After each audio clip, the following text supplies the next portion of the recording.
Hey guys, NanMan here. We're going to be doing our second week of the modern meta action, basically going over decks in the modern meta currently. Of course, week number one was talking about Death Shadow, talking about Abzan, talking about Jun, and those fun decks that are running around or fun for some people. So I figured with some Rude Dude decks would be the great follow-up for week number two here, talking about those lockout decks, the prison decks that are in the meta that some people have a really good time piloting, and your opponents have a horrible time playing against. So the decks that we're going to be talking about, if you guys, just from that description, I'm sure a couple decks come to mind, but there's two main ones that I want to talk about that are more prevalent in the modern meta, and that would be Lantern Control, and that red-white, like Nahiri Control, Sun and Moon it's been called, just whatever specific name you want to go with for it, but they're all basically the same concept around it. So we had, of course, our GPs that were taking place recently, and wow, what? One of the Lantern Control players got first place with the list, and worked out really nicely based on the meta that was shaped around his event, and it's a good deck. It's an exhausting deck to pilot, and it is by no means a deck designed for new players. And we'll get into it when we talk a little bit about the list, because there's at least top 8 first place deck to discuss for it, and then we had, I believe, 16th place. We had somebody else piloting a very similar list, and there's a couple tweaks that you can do to it and some variants, and we'll talk a little bit about that briefly before we go into the red-white list. So before we jump into it, again, if you guys like these videos, I really encourage you to subscribe over here. So this is going to be a weekly thing. We also have coverage every week, Modern Magic Mondays. You can see that's on Twitch and YouTube.com/Modern Magic Mondays. We do weekly coverage. We've been doing it for over a year now of Modern, so we've been able to see the meta shift and change over months and stuff like that, and just bring entertainment and excitement and education to our viewers out there. So let's jump into it. I know you're here for the talks, the discussions of the deck. So boom, Lantern Control, first place finish here. Of course, you look at it and you're like, all right, got some disruption. That's what the deck's trying to do here. Strip cards from your hands. Of course, Inquisitions. We've got some Thoughtseize. You see him at a 4-2 split here. Some people do slightly different, depending on what your meta might be. Like, if you're sitting there and you know that you're going to be playing maybe against, like, more Tron or something in your shop, or maybe some bigger stuff, that might be something to consider, of having maybe an extra Thoughtseize or so in your list. But that having a package of both is important there. It also is running Collective Brutality, which is a nice addition to the list, because all of the modes are relevant when you're playing with this deck here. Stripping away instants or sorcery from your opponent's hand is really cool, because a lot of times that's the stuff they're going to use to kill off all of your artifacts, and we see there's at least 25 in the deck there. Killing off a creature, sweet, and gaining life, draining your opponent is nice there. Ancient Stirrings, of course, finding up all of those in artifacts that you might need, being able to find a land if you're short on a land, things like that. And the objective, dump your hand to be able to turn on Ensnaring Bridge. And guess what? Infernal Tutor, you're going to be hellbent, hopefully, so you can be able to find up a card from your deck there. Does run some Abrupt Decays, a little bit of removal in there.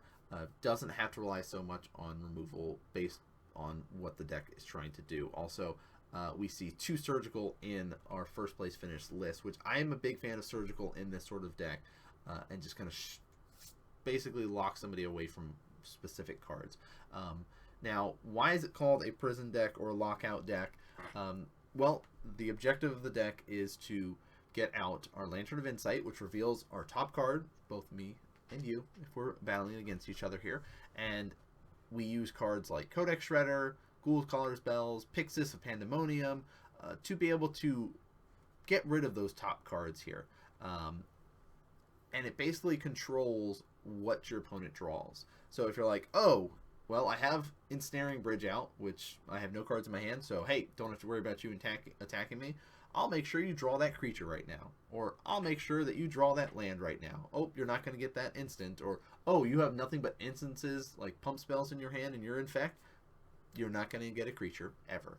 And you'd be able to do those sort of shave off what they get to draw, all the good stuff like that. You also can lock them out of certain things with Pithing Needle, so if you're playing against Infect, for example, you can choose to name like Inkmoth Nexus. If you're playing against Tron, you can be like, all right, we're not going to be dealing with any of those pesky Planeswalkers. We're not going to be dealing with Oblivion Stone, things like that. So that's a nice way to be able to lock your opponent out of the game. And it's a long, grindy match, and it is not something you should play if you're new to the game, because you have to understand what is in your opponent's deck to understand what they should be drawing and what you should be cycling away for them. So that is a nice little way to pilot. And it's definitely rewards the experienced players. So talk a little of the sideboard here. Additional Pithing Needle in there to make it 4. He's got some ley lines, help him out against some, targeted stuff, those burn decks, things like that. Welding Jar is something you're going to see in every single list of Land Control, because you can see 25 artifacts. Its main focus is having those on the battlefield and just slowly controlling what's going on, being able to use those to regenerate. Basically, everyone's going to cite in their artifact removal post game 1 and try to deal with you. Gravedigger's Cage, the normal stuff that we'd expect to see. It's got some extra removal in here with like Seal and Nature's Claim for artifacts and enchantments. Long's Legacy is a really sweet card set up in there. You name a non-artifact, non-land card, and you just exile away all the copies for it.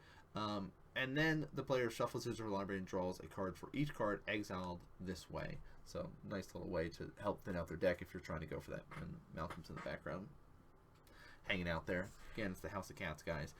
Aether Grid is something that you see kind of mix between main board and sideboard, depending on how some people build their lists, is something to think about. That, hey, this is an extra win con of being able to tap 2 of your artifacts and deal 1 damage. So you can be sitting there, okay, we've locked up the game, and that Ensnaring Bridge that's normally doing nothing, well, now I can start tapping that and dealing damage to you. New addition to the deck, which is something you're going to be seeing in some of the lists, is not in this list, because this is kind of the more straightforward lock you out of the game, which I'll talk about, is a new card from Aether Revolt from our 16th place. But quick talk about the lands.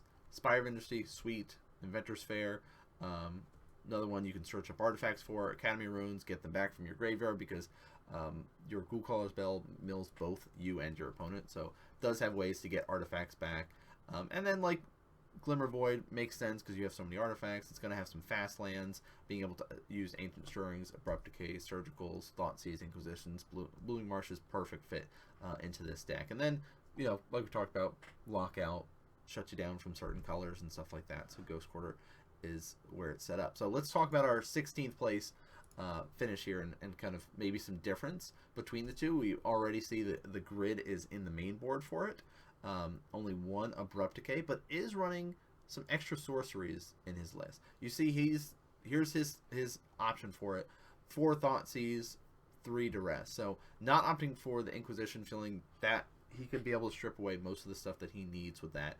You need to be running Infernal Tutor again. You're going to be hellbent. You're going to want to find a card. Ancient Stirrings again, finding those cards. But this is some new addition that I've been seeing some players talk about and seeing some players try out. Battle at the Bridge. Does have that improvise there, so you can be able to tap your artifacts to help pay for it, but target creature gets -X until the end of the turn, and you gain X life.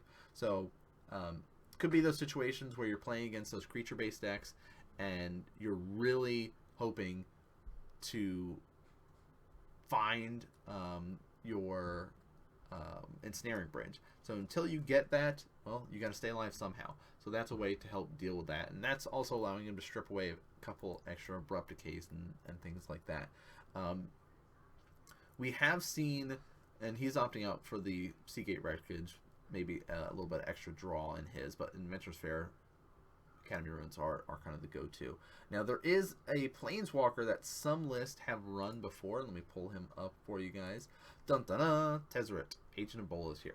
Not as many lists are running it nowadays, but it was something that people were experimenting with as an extra win condition. I personally like the list that ran him, because you do get basically an Ancient Stirrings, if you will, with his +1 ability. Look at the top 5 cards of your library, reveal an artifact card, put it into your hand, rest in the bottom, any order.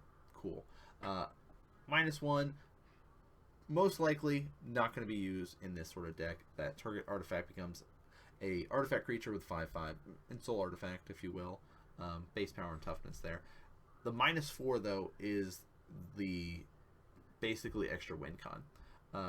Easily tick it up twice, look at your top couple cards, find some artifacts, sweet.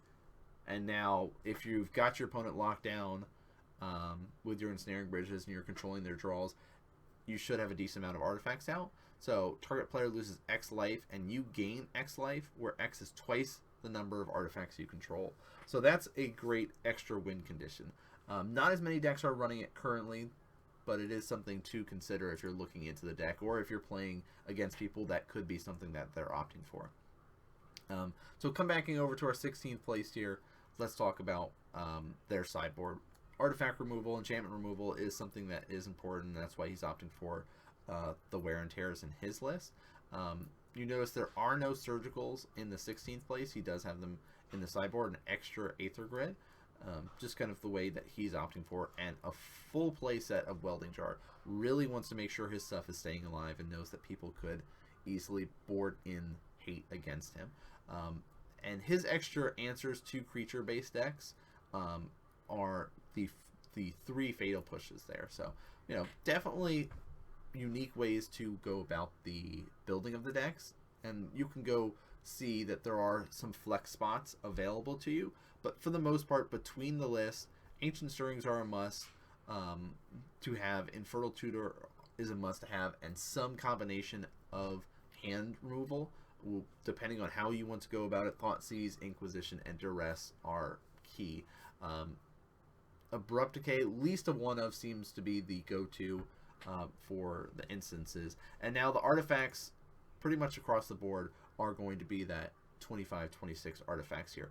Some run a few more Pixis in their list, some less, you know, it depends on where you want to go. This, we see less Ghoul Caller's Bell for his, so he can run Tormod's Crypt in his, you know, maybe still worried about Dredge, which is a thing that is still around, so, you know, not a bad idea to opt for that. Or if you're playing against like an Abzan or Jund based deck, and they've got a Goyf, and they're running those Ancient Grudge, so they can flash it back and stuff, you can just kind of shut down some of that stuff. So, but yeah, always going to have Ensnaring Bridges, Lantern of Insight, those mill effects, Codex Shredders, things like that. So things to be aware of when you're playing against this sort of deck.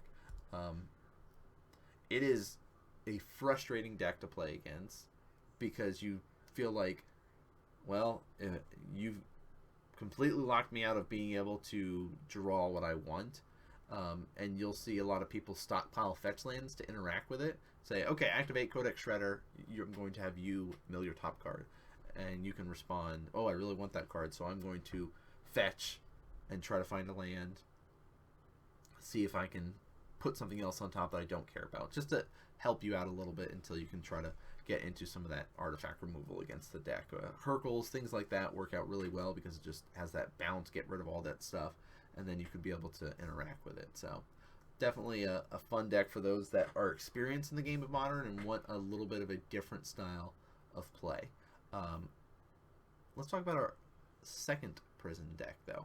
I know we spent a little bit more time on those because we had a couple more deck lists to talk about. This one did make top 8 at Brisbane as well. Couple names have come around for it, like Nahiri Control, which I usually attribute more to like the Jeskai Nahiri Control personally. This is more like the Sun and Moon style. And it gets the name Sun and Moon because it runs Blood Moon and it runs Elspeth Sun Champion. Now, some run it main, some sideboard, but for the most part, all the lists are running it. Now, Oh, here's another super hateful card, but we're not. The deck's objective is basically it's a red-white deck um, that heavy focuses on planeswalkers. You see a Johnny, Tundra, Torch of Defiance, Nahiri, and Gideon in here. Not going to be as reliant on creatures with the exception of Emrakul to be able to cheat into play using Nahiri. Simian Spirit Guides are basically designed to speed up your play, get a Blood Moon out early, get a Chalice of the Void out early. And that's what the deck is supposed to do. Basically, it's going to lock you out of being able to use your lands the way that you want to. Because in Modern, it's very easy to have 2-3 color decks. And with fetches, with shocks, you're going to have a lot of mountains after Blood Moon's out. Not as many people run basics, and if they do, they run a few, like maybe 3 in their deck. So having a Blood Moon out really does hurt a lot of people. And having a full playset in there means you should be getting one out relatively early. Chalice is another way. A lot of decks are low to the ground because Modern is a very quick format. Again, Wizards says it should be ending around that turn 4, which makes sense with how they have it set. There's a few decks that do break that rule from time to time, but for the most part, around that turn 4. So Chalice of the Void is great because those low to the ground quick decks are dropping stuff down on 1 or 2 for the most time. Sometimes you'll see the 0 cost, and that does factor into things, and you can really shut down people trying to do some combo-y stuff and do things like that. So having a full playset of that, and it's easy to see that a lot of the stuff this deck is casting is going to be above that 1 to 2 cost, 3, 4, 5 even. And with the amount of lands, hey, you know what? We've got some filter lands in here. Gemstone Caverns can help you out there, and then that later on just becomes a mountain, no problem. Snow-covered mountain, snow-covered plains. Don't have to run the snow-covered. That's preference, if for the most part there. Temple to help cycle through things, figure things out, get yourself set up nicely. And then once you get one of your planeswalkers down, after you have your Blood Moon, your Chalice, you just can easily control what's going on there. Lots of removal set up in here. Anger of the Gods, Wrath of God. Helix is in there again. 2 costs. Does run a few more in its list because of Chalice and throwing down Chalice on 1. So that's why you don't see a playset or a single Lightning Bolt in this list, opting for that option. And if you know you're playing against a deck that does run a lot more 2-drops, then you shide out your Helixes and bring in other stuff. Blessed Alliance is also that option. Hey, you can gain some life on it. Snacking creature is quite relevant there. So that's kind of the design for the deck here. Talking a little bit about sideboard. Extra Blessed Alliance is in there. 3 Rest in Peace. Helping to just kind of shut down any graveyard shenanigans. With the rise up of some of our collected company-based decks, Abzan Company's back in it. That's going to just put a stop on that. Dredge is still a thing, so that's going to put a stop on that. Can also interact with Snapcaster, interact with Goyfs. So Rest in Peace, still a great card to be had in Modern. Boil, hey, not only am I going to be super rude by countering all your stuff with Chalice of the Void, turning all your lands into non-basics, but hey, you know what? There's some blue decks running around. Maybe you've countered my Blood Moon. Well, guess what? I'm going to destroy all your islands. Just because. So that's a nice little rude dude interaction that he's got set up in his sideboard there. 3 ley lines. Hey, if I'm going to play Abzan, if I'm going to be playing Jund, I need to protect my hand, get myself set up. Perfect way to do it. Also, if you're playing against Burn, hey, Blood Moon doesn't really do as much. Maybe I don't have my Chalice. This kind of helps save me a little bit there. Extra anger in case you're fighting those creature-based decks. Stony Silence, well, artifacts works really well against that last prison deck that we were talking about, Lantern Control. Can't really do anything there. Crumble to Dust, of course, mainly against Tron. Get rid of all those lands. And then Elspeth, Sun Champion. Great way to help deal with some of those Eldrazi decks that are running around, like Bant Eldrazi, or even Tron Eldrazi could do pretty well because you can kill off some of their big dumb dudes, also make a bunch of blockers to just get in the way. So, Iatticus. So that's kind of the concept of a prison deck. Now there's some other stuff that are running around that you might say, okay, this kind of fits in that category. And there are other decks like this that are out there. But these are the two main ones that you're going to see if you're going to go to a tournament, you're going to go to an SCG Open or a Classic or something like that, or even a GP.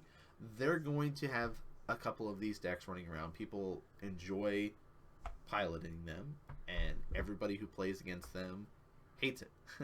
And that's kind of the main slogan if you're going to play a prison deck, is that you're going to be rocking out something super hateful and you know, have everybody not too happy with what you're doing there, but you're having a blast. So I don't think I've met a Lantern Control player or a Sun and Moon player that is like, yes, I'm completely miserable when I play this deck. No, they're having a great time. So I hope you guys enjoyed our segment here about the prison-based decks. Not sure what we're going to do yet for next week, because again, there's over 30-some decks that are consistently placing in Modern.